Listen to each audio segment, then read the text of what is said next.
Hey guys, welcome back to Paired Up Social Minutes, where we keep the conversation around 10 minutes so that you can get some really good information for your social pages and then move on smarter, right? Okay, we're working smarter, not harder. Yes. You're working hard. That's what it is. Let me go ahead. Work hard for you. That's right. Let me introduce you to the ladies of Paired Up. Kaylee, we'll kick it off with you. Yeah, Kaylee Pear, owner of Paired Up, and been with social media and doing social media and at the forefront of it for many, many, many years, and want to help businesses now be able to have the right social media marketing strategy, because it is way different than your past marketing strategy. So I like to help you see that really how to do all of it, every platform, anything. Hi guys. Sorry. Hi guys, I'm Valerie Johnson. I also work with Paired Up. I've been with them for about a year now. I'm also a social media strategist. Okay, so and I'm Kara. I'm going to be helping moderate the discussion. Here's the thing. We're talking about client frequently asked questions today because that's kind of ground level. And so I think we see these articles and read these different posts, and they're great. But since you're working with clients every single day, this is what you're hearing from your clients. So I've got these pulled up. I've a random order. We're going to start with this one right off the bat. One of the frequently asked questions: do you think 5 days a week of posts is too much? So whose client is asking this? You don't have to say the client, but whose is this? All of them. Okay. Every single one. Yeah, so I had a client come to me asking if 5 days a week was just a little bit too much. And at the time, they weren't in season. So it was one of our firework companies. And at the time, we did some research, looked at their analytics, and found out that their reels are actually performing 10 times better than their graphic posts. So what we did is we transitioned to not 5 days out of the week, but we're doing 3 days out of the week, and they're a reel for each one.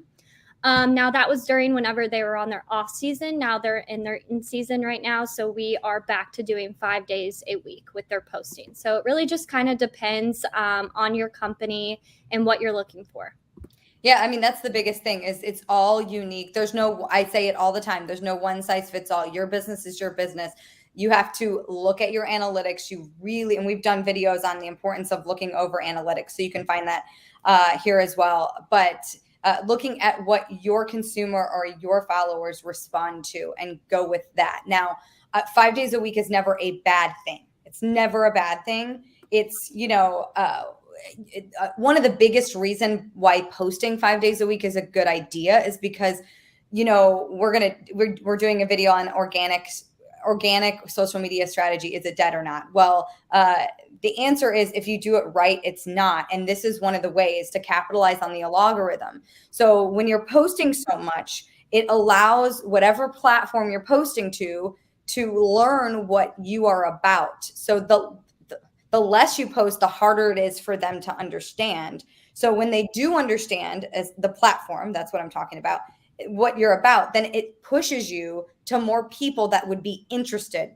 It knows you better than you know yourself at a certain point when you're posting. So that's why we like clients to do 5 days a week. Again, for certain businesses, different strategy is important, and you have to talk with the team and look at the analytics and see what works. But 5 days a week is never a bad thing. Now, if you're somebody who wants to scale quickly, you might need more than one post a day, 5 days a week.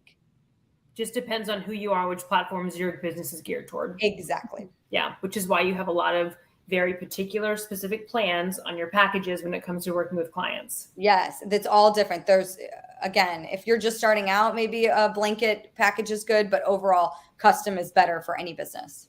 All right, the next question I have here: what is the right amount of money to put towards an ad, and why does it matter? Yeah, so we actually had a client ask me this a couple days ago, and the more money, it's kind of like Kaylee has said in the past videos, you pay to play with Facebook. So the more money you put towards something and you give it the right amount of time to do its job, the more results and better results you're going to see out of that ad. Yep. And I mean, I think she said it perfectly with the amount of time as well, because you could put $1,000 toward an ad. If you're running it for 3 days, then you don't really give the platform enough time to learn what the ad is about to use your money wisely. So whenever we have ad accounts, if they have a sale coming up, I'm like, hey, we got to give it at least a week, maybe even 2 weeks to allow the platform to learn the ad and then be able to use your money wisely. So time is just as important as money, but we have smaller accounts that only put, $150 to $200 behind an ad on Facebook or Instagram. And again, if you're targeting the right people and you have the right objective, then it really is just what your budget can allow for. All right. Our next question here is, why do we invite people as collaborators in Instagram and YouTube? Yes, so this is actually one of my favorite features ever, and I love using this because in Instagram, there's a feature where you can, if you're having a reel and you're about to post it, you can actually invite a collaborator to join that reel, and then obviously they would have to be in the video as well. It wouldn't really make sense, but invite them as a collaborator, they accept it, and then that video is then going to be shown on their feed and their profile. So you're getting that profile, that video is then going to all of their followers and followings, and it's just more eyes on the video itself. Yeah, and I mean, this is a huge feature to capitalize on, other people's followings, like Valerie said. Why wouldn't you? Why wouldn't you do that? The key is, though, making sure that when you're tagging somebody as a collaborator, that they know you're doing that, because it's a very sneaky feature. So you're right, it is. And you don't even see it. Oh, wow. And sometimes you have to go looking for it, which is really annoying. Instagram, do better.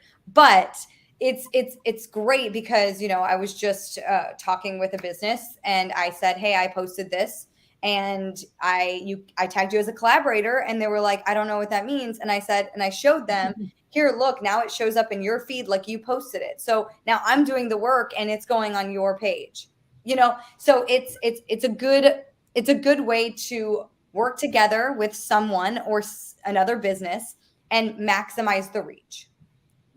And when it comes to YouTube, it's a similar thing. Same thing. You're tagging another creator in there, and we're able to, utilize their following for what we're trying to do as well. So it's the exact same thing. And again, why wouldn't you? So I always say, take that extra 5 seconds when you take a picture with somebody, if you're a business or whatever, to ask them if they have social media. If they have it, ask them what their handle is. It might take you an extra 5 minutes, but that extra 5 minutes could gain you 10 more followers and another consumer, and whatever they spend with your services or in your store could make up for that 5 minutes. Yeah. And frankly, I don't even think it'll take 5 minutes. I think you're being generous, but yeah, seriously, it definitely was worth it. Yeah. You get, the return is huge. Yeah. Another cliently frequently asked question: why do you have reels go fast where people barely have a chance to read? And if you're reading that right now, if you're on Instagram, you know what I'm talking about, right? Because we've got a lot of these trending sounds, or creative ways to use those sounds, but talk about your business or your service, right? And it's like the pointing ones, or it's like what. You know what I'm talking about, where words are all over the screen. And a lot of our clients will say, wait, we need to slow that down because people don't have time to read that. And that's the point.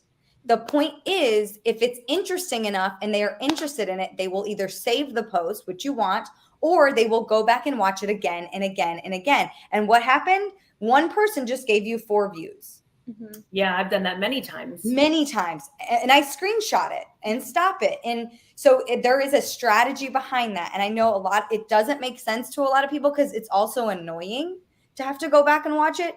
But that's the point. And if they really want to know, they will watch it over and over again. And if it's good, if it's put together well.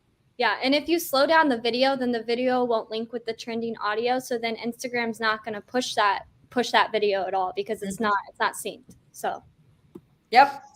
So just trust that, trust your people, or when you're doing it, then, just know it might look funny. You might feel out of sync, but there's a point to it. All right. Well, saving everyone's time and keeping it at 10 minutes, I want to flash this on the screen, pairedupsocial.com. Kaylee just did a big redo on her website. Kaylee, what can we find at pairedupsocial.com? Yeah, we just launched where you can actually see some of our starter packages and how much that would cost. Most of our clients are custom packages. So you can set up a time to meet with me. My calendar's on there. So you can set up a 30-minute call where we can talk about what you would like, what your ideas are, what your goals are, and come up with the best package for you. And also, ask any questions below this video. I'm happy to answer anything. All right. Okay. We'll see you at the next one. Ladies, have a